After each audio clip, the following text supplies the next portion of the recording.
चलो अंदर चलते हैं ट्रेन टू बुसान की दुनिया में। ये स्टोरी नहीं, ये एक सफर है जिसमें हर सेकंड मैटर करता है। और यार, ये मूवी देखने के बाद दिल बहुत दिन तक भारी रहेगा। तो तैयार हो जाओ, क्योंकि अब हम सियोल स्टेशन से टिकट कटवा के बुसान की तरफ निकल रहे हैं। तो सुनो, मूवी शुरू होती है एक छोटी सी कार एक्सीडेंट से। रात का वक्त है। एक ट्रक ड्राइवर रास्ते पे एक हिरन को मार देता है। हिरन गिरता है, खून बह रहा है।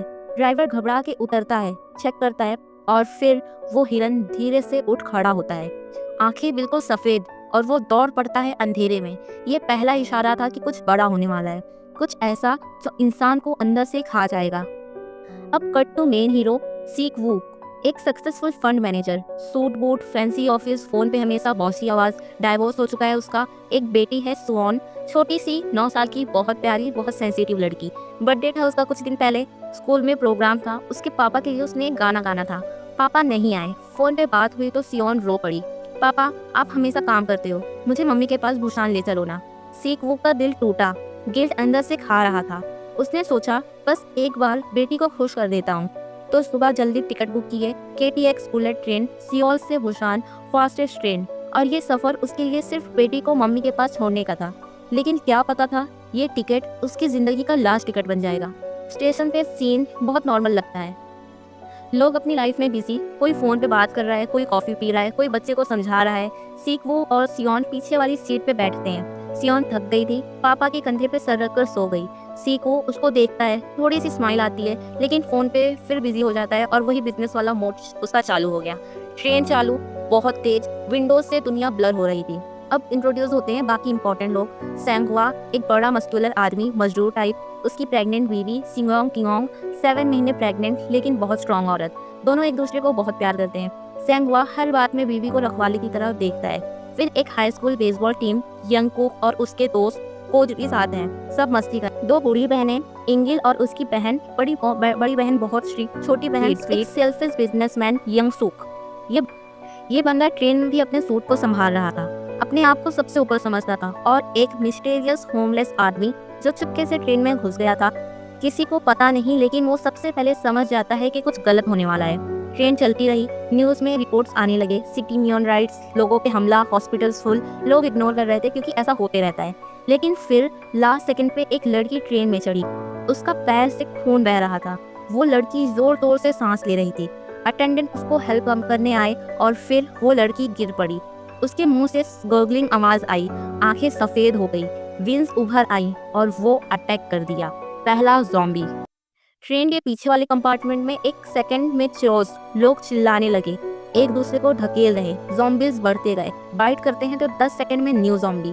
दोस्तों, यहाँ से असली दर्द शुरू होता है। सोचो, तुम ट्रेन में हो, आगे के सेफ कंपार्टमेंट है, पीछे खौफ, और ट्रेन तेज चल रही है, रुक नहीं सकती। सीक वू के पहले समझ नहीं आया, लेकिन जब पीछे से चीख आने लगी, वो सियोन को उठाया और आगे की तरफ भागा। सेंगहवा ने अपने एक्शन लिया, वो स्ट्रॉन्ग था। उसने दौड़ बंद करने की कोशिश की। ज़ॉम्बीज ग्लास पे मार रहे थे, खून से लाल हो रहा था सब। ट्रेन डिसॉन स्टेशन पे रुकने वाली थी। अनाउंसमेंट हुआ, सब उतर जाएं, मिलिट्री मदद करेंगे। लोग उतरे। प्लेटफॉर्म पे अंधेरा, सिर्फ इमरजेंसी लाइट, और फिर पूरा स्टेशन ज़ॉम्बी से भरा हुआ। एक सोल्जर भी इन्फेक्टेड था। उसने अपने ही लोगों पे हमला कर दिया। लोग वापस ट्रेन में भागने लगे। कुछ अंदर आ गए, कुछ बाहर रह गए। यहाँ पे सबसे हार्ट ब्रेकिंग सीन, एक माँ अपने बच्चे को गोद में उठाए भाग रही थी। ज़ॉम्बीज ने पकड़ लिया। बच्चा चिल्लाया मम्मी, और माँ ने बच्चे को छोड़ दिया, खुद भाग गई। ये देख के दिल टूट गया मेरा। इंसान अपने बच्चे को भी छोड़ सकता है डर में। अब ट्रेन फिर चली। कंपार्टमेंट्स अलग अलग हो गए, आगे सेफ लोग, पीछे ज़ॉम्बीज। लेकिन प्रॉब्लम यही थी, सियोन और प्रेग्नेंट लेडी सिंगक्योंग पीछे के कंपार्टमेंट में फंस गए थे, साथ में बूढ़ी बहनें और बेसबॉल के कुछ लड़के। सीक वू आगे था। उसने फोन किया, बेटी की आवाज़ सुनी, पापा मुझे डर लग रहा है। सीक वू का चेहरा देखने लायक था, गिल्ट, पछतावा, डर, सब एक साथ। उसने डिसाइड किया, मैं जा रहा हूँ बेटी के पास। सेंगवा ने भी कहा, मैं भी आ रहा हूँ, मेरी बीबी भी वहीं है। और ये तीनों, सीक वू, सेंगवा और बेसबॉल का लड़का यंगकुक, ज़ॉम्बीज के बीच से गुजरने लगे। यहाँ से मूवी का सबसे इंटेंस फेज शुरू हुआ। टनल आता है, अंधेरा। ज़ॉम्बीज अंधेरे में देख नहीं पाते हैं, लेकिन आवाज़ सुनते हैं। तो उसने फ़ोन की लाइट बंद कर दी। सिर्फ छोटी सी आवाज़, एक कदम, और ज़ॉम्बीज का स्वाम उठ खड़ा। सैंगवा ने अपनी जान पे खेल के सबको बचाया। एक ज़ॉम्बी ने उसको पकड़ लिया। उसने अपना हाथ काट दिया खुद, ताकि वायरस ना फैले। फिर भी लड़ता रहा। जब वो पीछे पहुंचा, सियोन रो रही थी। बूढ़ी बहन इंगिल ने सबको संभाला था। सीक वू ने बेटी को गले लगाया और दोनों रो पड़े। पापा, मुझे लगा आप नहीं आओगे। ये सीन दिल से दिल तक जाती है। फादर डॉटर का प्यार, गिल्ट का बोझ, ये सब एक साथ। अब सब मिलके आगे बढ़ने लगे। लेकिन यहाँ विलन का असली चेहरा सामने आया। यंग सो को सेल्फिश बिजनेसमैन आगे के सेफ कंपार्टमेंट में था। उसने डोर लॉक कर दिया। कहता है ये लोग इन्फेक्टेड हो सकते हैं, अंदर मत आने दो। लोग बाहर चिल्लाते रहे, ज़ॉम्बीज़ उनके पीछे थे और यंग सूप ने सिक्योरिटी गार्ड को भी मार दिया था ताकि डोर खोलने कोई आ ना सके। दोस्तों, ये इंसानियत का असली टेस्ट था। एक तरफ प्यार, सैक्रिफाइस, ह्यूमैनिटी, दूसरी तरफ सिर्फ खुद की जिंदगी।